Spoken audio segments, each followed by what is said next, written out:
Hey guys, I'm back. It's been, I guess a couple months since I made a video updating on the Foxbody, and I kind of got to a point where I needed to walk away from the car. Everything just seems every time I go to get it right, think everything's right, and then something goes wrong. So most recently, I was trying to get the AC charged, and it wouldn't take a charge. Couldn't get. It kept throwing the high side pressure like through the roof. And then I watched a video. I was like, me and a buddy of mine were just talking about it, and figured that there's got to be a blockage somewhere.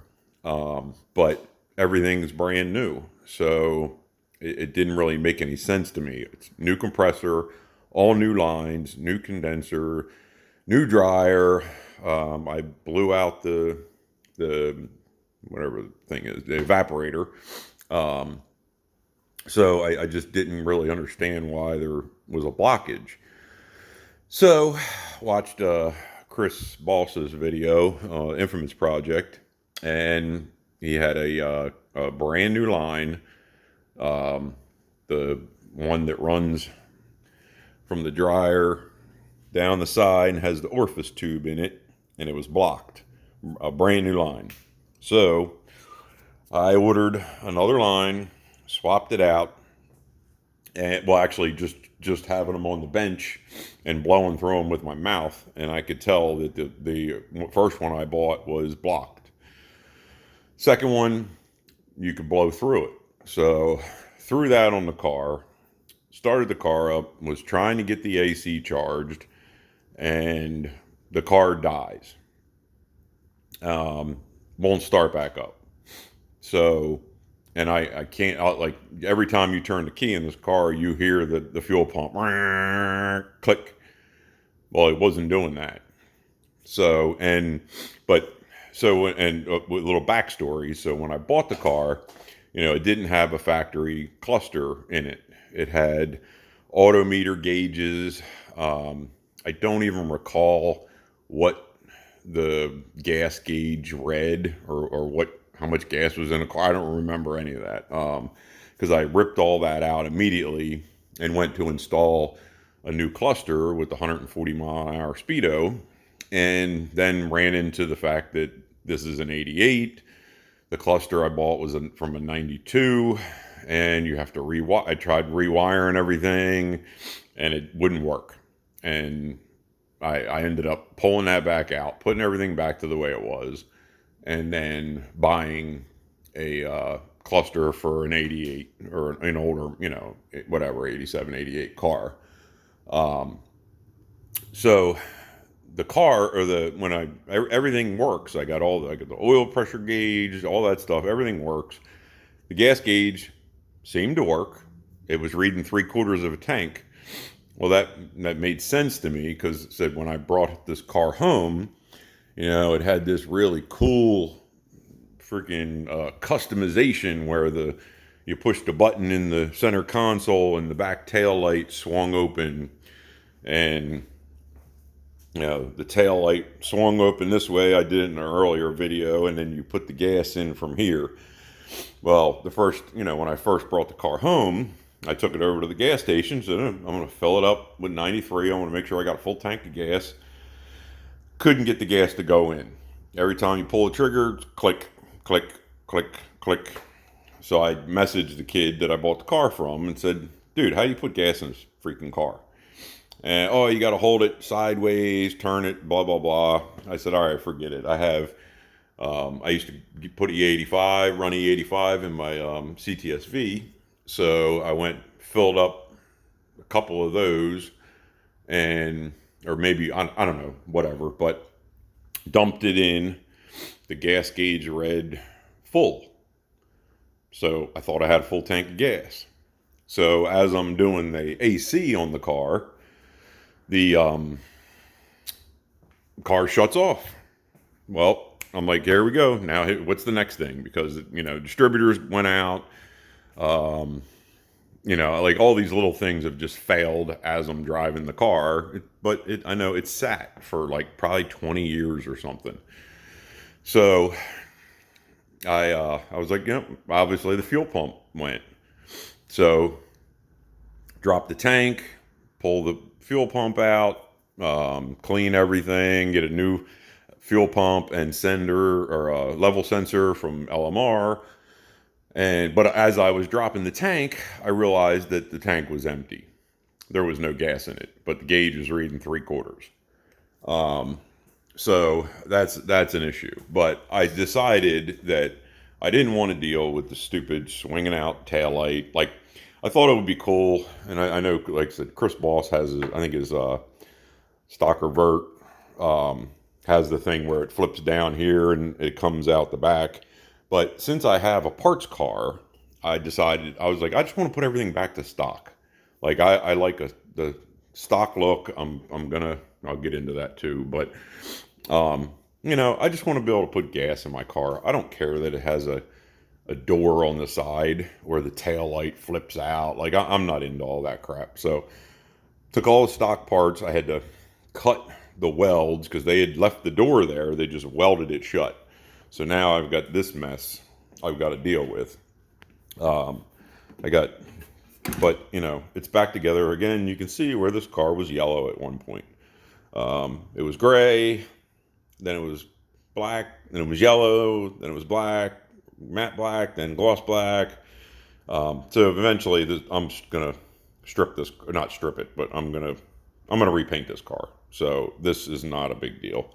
It just looks like crap. But now I actually have a gas door. Fill the car up with gas. The gauge goes from 3/4 to full. So obviously, I'm still having some kind of issue, and I'm guessing it's just the gauge itself. But you can see it reads full. So I'm going to keep track of the mileage, the miles, and eventually I'll probably tear this out and try to figure out whether just that's stuck or what. So because with everything replaced, it should be reading correctly. So that's coming up or whatever, but down the road. But so I had stopped. I had kind of and as I was trying to put Freon in it, the stuff squirting back out of the fitting that I put, the adapter fitting I had on here. And so I just said, you know what, I'm done. I'm just gonna walk away for a little bit, take a break. I have an apartment above the garage here, and I'm in the process. Just started the process of remodeling the garage to get it. I mean, the apartment to get it rented out and try to help, with some income in this wonderful economy we're living in today. And so the car had to go get put on hold. I was like, I can't work on the car, work on the apartment at the same time.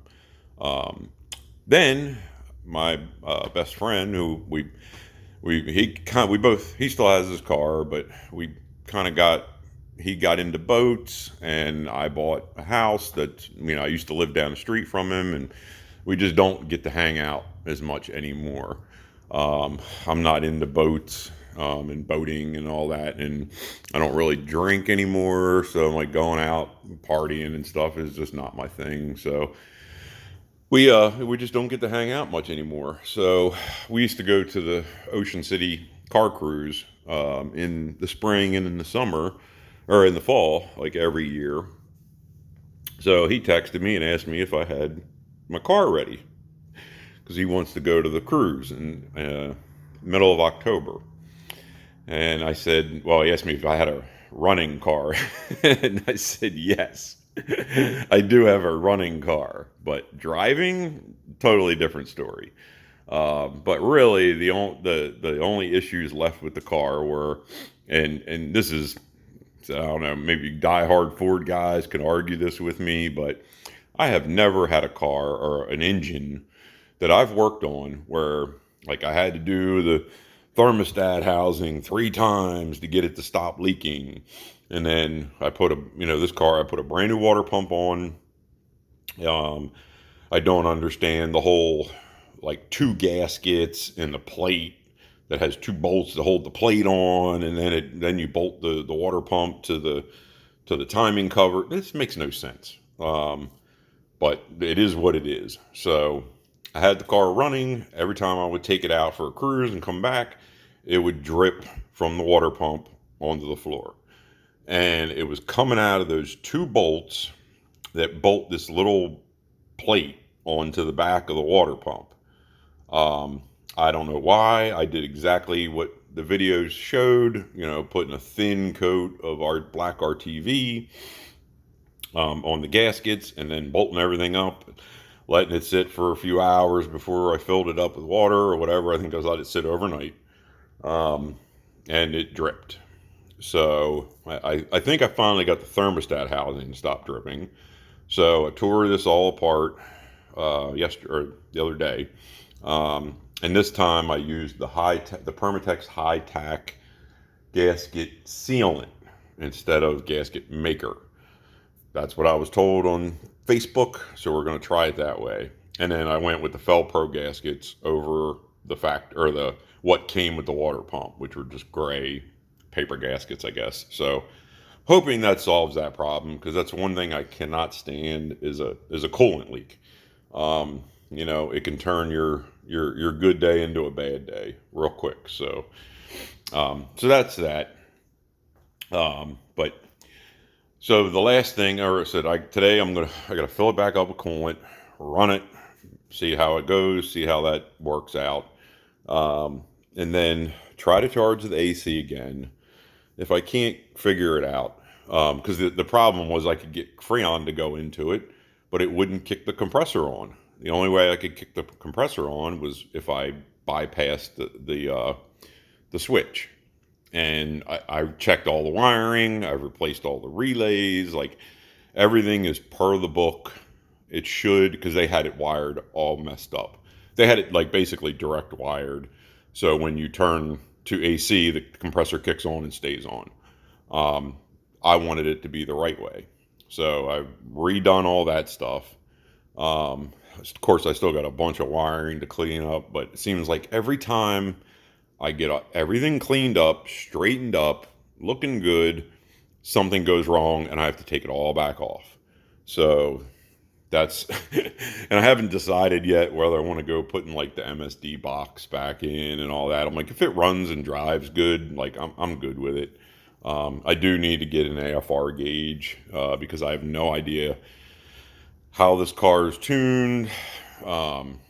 It does have a chip in there in the computer, but I don't know, there's some little things with the way it runs I don't like, but it sounds like it's a common thing with Foxbodies, like letting off the gas pedal and then the idle kind of hangs for a few seconds and then drops down. And I don't know, those things seemed odd to me, but I guess I'm so used to driving newer cars now that maybe that was the deal. But so back to make this video, I guess less than like 20 minutes, but so yeah, I'm getting ready to do that. Hopefully everything goes fine. I picked up a 2.5 inch fiberglass cowl hood, which is just something that I like on every car. I had one on my GTO. I just love a cowl hood. So threw it on the car. I'm at the point where I don't even care what this car looks like. I don't even mind that it's going to look like it's, a project. Come when I get the time, I'm going to pull the fenders off this car, get these doors aligned properly. So they open and close fine, but you can see I've been dealing with this since the beginning. It's crooked. I can't get it aligned. So I think I have to pull the fenders off and then get someone to help me try to get these things aligned right. Maybe the door's crooked, maybe the car's crooked. I don't know. But I've tried washing the car with the windows up and everything. Water leaks in through the windows. And then, of course, the back glass leaks because someone gobbed a bunch of silicone in there and didn't do it properly. But so real quick, I have decided to go back to the stock look I'm gonna leave so I did do these taillights for 60 bucks off of Amazon. I mean, off of eBay. Blacked out taillights. I'll show you real quick. Put LED bulbs in. Oh, the battery's not hooked up. So yeah, can't show you that. But I put LEDs in. That looks really good. But I think what I'm going to end up doing is putting the stock bumper from the other car back on the car, stock trunk lid, get rid of the spoiler and stuff, and just go to a stock look before when I get ready to paint it. I'm taking these off. The side moldings are coming off. I've seen so many cars painted with the side moldings off, and it looks great. So there's people that hate when they're removed. I don't care. I think it looks better. It looks good if they aren't all curled up like this. So that's the plan. I've got the bumpers off the parts car here. Another thing. So I've been told. So I ordered a new trunk lid off of eBay, and everybody says that for being an aftermarket part, they fit. Like, they fit really well, look good. The problem is the people that sell these they think that this one little piece of bubble wrap and putting this little foam thing on each corner is going to save this trunk lid from FedEx, from the wraths of FedEx or whoever ships it from China or wherever the hell it's coming from. Not possible. Why they can't spend an extra $4 or whatever on insulation, I don't know, because it would be it would be perfect. Just wrap bubble wrap around the whole thing and stick it in the box. It's that simple. Both of them have come in damaged, so I don't, so I'm gonna probably end up having one of them. I think I can save. Well, both of them are savable with some body work.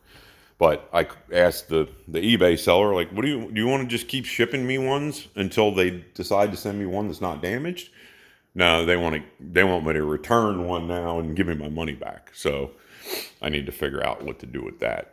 But yeah, so that's about it with where we're at. And actually the $60 taillights off of eBay, they came packaged in this nice box with they were bubble wrapped, styrofoam, had a divider in there.